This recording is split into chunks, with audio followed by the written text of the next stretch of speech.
Donald Trump a admis la possibilité d'un échec total du Parti républicain lors des élections de mi-mandat au Congrès. Mais il a déclaré que ce n'était pas de sa faute, mais celle de certains hommes politiques républicains. Donald Trump a en fait reconnu que les républicains allaient rencontrer de sérieux problèmes lors des élections de mi-mandat en novembre. Mais il a rejeté la faute sur son propre parti au Congrès, et il a déclaré que les Américains aiment Donald Trump, mais n'aiment pas son parti. Et le même jour, les médias américains écrivent que Trump est enlisé dans une guerre avec l'Iran sans issue apparente. Et selon des sources à la Maison-Blanche, les responsables de l'administration se résignent de plus en plus au fait que le conflit, très probablement, va se poursuivre sous une forme ou une autre jusqu'aux élections elles-mêmes. Et il est déjà évident que c'est une guerre. Une guerre contre l'Iran ne permettra certainement pas aux républicains de gagner. C'est pourquoi, pour anticiper un peu, Donald Trump essaie de faire porter la responsabilité à quelqu'un d'autre, mais certainement pas à lui-même. Et il déclare que si le parti perd, ce sera uniquement parce que Donald Trump ne figurera pas sur les listes du parti. Il dit « Si j'étais sur ces listes, nous aurions remporté l'intégralité du Congrès à 100%. Et le Sénat, et la Chambre, et tout le reste, nous aurions tout gagné, absolument tous les sièges.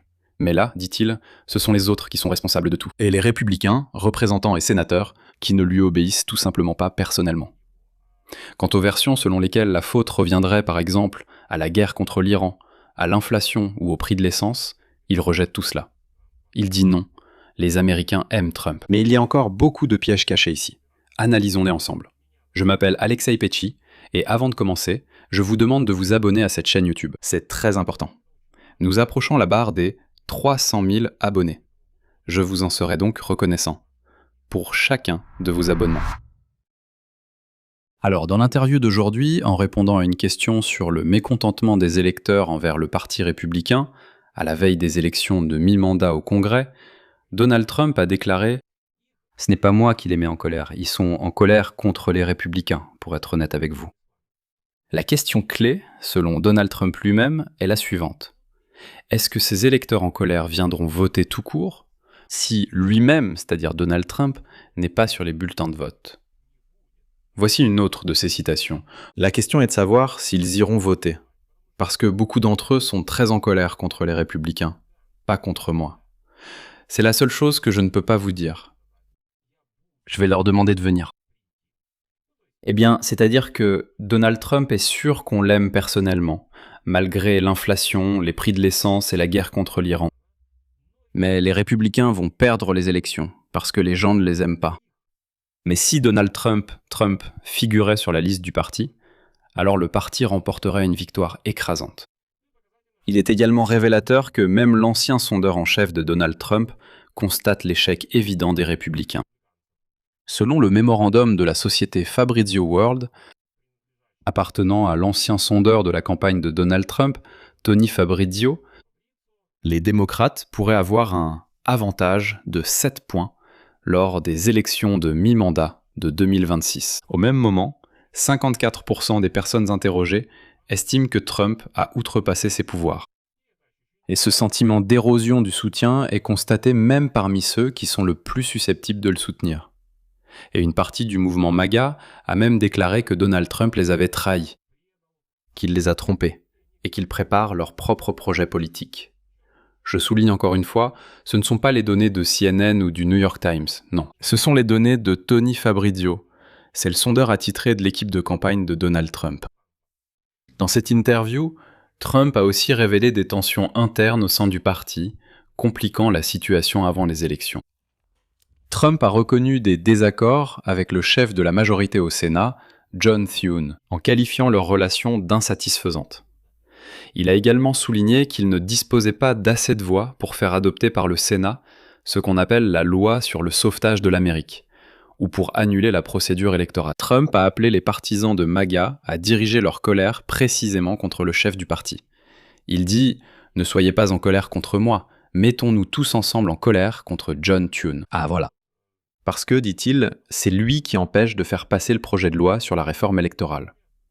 Pourtant, je rappelle que le Sénat l'a déjà rejeté. Trump affirme que John Thune en est responsable et que tous les reproches doivent se porter sur lui. Et la fracture entre Trump et John Thune s'est aggravée après que Trump a soutenu son collègue, le sénateur John Cornyn, lors des primaires en mai. En même temps, Trump a parlé beaucoup plus chaleureusement du président de la Chambre des représentants, Mike Johnson, dans la même interview. Il dit « voilà, c'est un bon gars ». Par ailleurs, Trump a confirmé qu'il avait l'intention d'utiliser son super comité MAGA Incorporation lors des élections de mi-mandat, qui dispose d'un fonds de guerre de 400 millions de dollars. Et au sein du Parti républicain, des inquiétudes se sont déjà accumulées concernant ce fonds. Et le comité accumule des millions, mais n'a pas encore commencé à dépenser cet argent pour soutenir les candidats du parti. Trump a déclaré qu'il contrôle personnellement ce comité et qu'il peut l'utiliser à n'importe quelle fin comme il l'entend.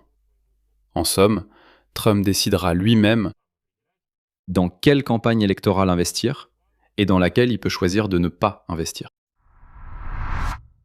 Mais le mécontentement des électeurs peut non seulement ne pas diminuer, mais même s'intensifier jusqu'au jour du vote. La guerre avec l'Iran devient pour Trump un piège qui se resserre de plus en plus, dont le président essaie de sortir, mais n'y parvient pas. Trump est coincé entre deux options, et les deux sont mauvaises. La première consiste à accepter l'accord temporaire en cours de formation entre l'Iran et Oman, qui donnerait à Téhéran le contrôle total du détroit d'Ormuz, un contrôle qu'il n'a jamais eu avant la guerre. Les analystes qualifient cela de la plus grande concession jamais faite à l'Iran par les États-Unis depuis le début de cette guerre. La deuxième option est une nouvelle vague de frappes aériennes, ce qui pourrait représenter un risque politique sérieux pour Trump à la veille des élections cruciales de novembre pour le Congrès. Tout cela sans aucune garantie de succès, puisque les bombardements précédents n'ont pas réussi à mettre Téhéran à genoux. Combien de fois a-t-il déjà repris ces bombardements ? Ils n'apporteront rien de bon aux États-Unis. Et comme l'écrit Reuters, les responsables de l'administration Trump se résignent de plus en plus à l'idée que le conflit, très probablement, continuera sous une forme ou une autre. Et au moment des élections de mi-mandat, c'est-à-dire qui pourraient encore durer jusqu'à la fin de l'année, et dans certains États, je rappelle que le vote anticipé commence déjà en septembre, c'est-à-dire que les électeurs feront leur choix littéralement pendant une guerre impopulaire et inachevée avec l'Iran. Cela crée un risque politique supplémentaire pour Donald Trump, qui d'ailleurs briguait un second mandat en promettant d'éviter les interventions étrangères et de se concentrer sur les préoccupations économiques des Américains eux-mêmes. Eh bien, l'Amérique d'abord, vous vous souvenez. L'interlocuteur de Reuters au sein de l'administration de Donald Trump a souligné que les décisions de Donald Trump concernant l'Iran ne sont pas dictées par les sondages d'opinion changeants, disant qu'il s'en fiche, il suit sa propre voie. Donald Trump affirme souvent avoir atteint la plupart de ses objectifs initiaux dans la guerre. Les États-Unis n'ont obtenu aucun résultat. Le programme nucléaire existe toujours, il n'y a pas eu de décapitation du régime, il n'y a pas eu de capitulation de l'Iran. Les programmes de missiles et drones existent toujours. Toutes les forces supplétives de l'Iran existent toujours. Qu'a fait Trump? Il n'a fait que renforcer la position de l'Iran dans la région. En fait, l'Iran obtient cette même souveraineté sur le détroit d'Ormuz qu'il n'avait pas avant le début de cette guerre. Qu'ont obtenu les États-Unis? Rien pour l'instant, hormis les dépenses de cette guerre. Et voici comment l'ancien négociateur pour le Moyen-Orient sous les administrations démocrates et républicaines, Aaron David Miller, a formulé l'essence du dilemme. C'est un menu de mauvaises options. Mais Trump a peut-être compris qu'il ne pouvait pas permettre à cette guerre de durer indéfiniment. Quelque chose doit changer. Et cela pourrait être la reconnaissance de la nouvelle réalité iranienne dans le détroit. Et maintenant, la question. L'Iran pourrait-il délibérément gagner du temps pour attendre les élections américaines? La logique est la suivante. Plus l'Iran retarde la signature finale de l'accord sur le détroit d'Ormuz, plus le moment où Trump devra prendre une décision se rapproche des élections de novembre. Et les deux options sont les suivantes. Soit accepter une concession humiliante pour les États-Unis en laissant le contrôle du détroit à Téhéran, soit lancer une nouvelle escalade juste avant le scrutin. Politiquement, elles sont défavorables à Donald Trump. Autrement dit, plus l'incertitude dure, plus la pression sur Donald Trump augmente. Prendre une décision qui, quoi qu'il choisisse, sera utilisée contre son parti pendant la campagne électorale, Cela signifie donc que la partie iranienne a un intérêt direct à ne pas se précipiter pour signer quoi que ce soit de définitif, sachant que le facteur du calendrier électoral joue contre le président américain et non contre Téhéran. Et maintenant, les conseillers déclarent que dès les premiers jours de l'escalade, les principaux conseillers de Trump l'avaient averti en privé qu'il serait difficile de contenir l'évolution du conflit, et que cela comporte des risques politiques pour les républicains lors des élections de novembre. Cet avertissement avait été lancé il y a 6 mois, et selon une analyse récente de Reuters, il n'a pas perdu de sa pertinence, au contraire, il est devenu encore plus concret. Mais Trump ne se blâme pas lui-même pour l'échec du parti.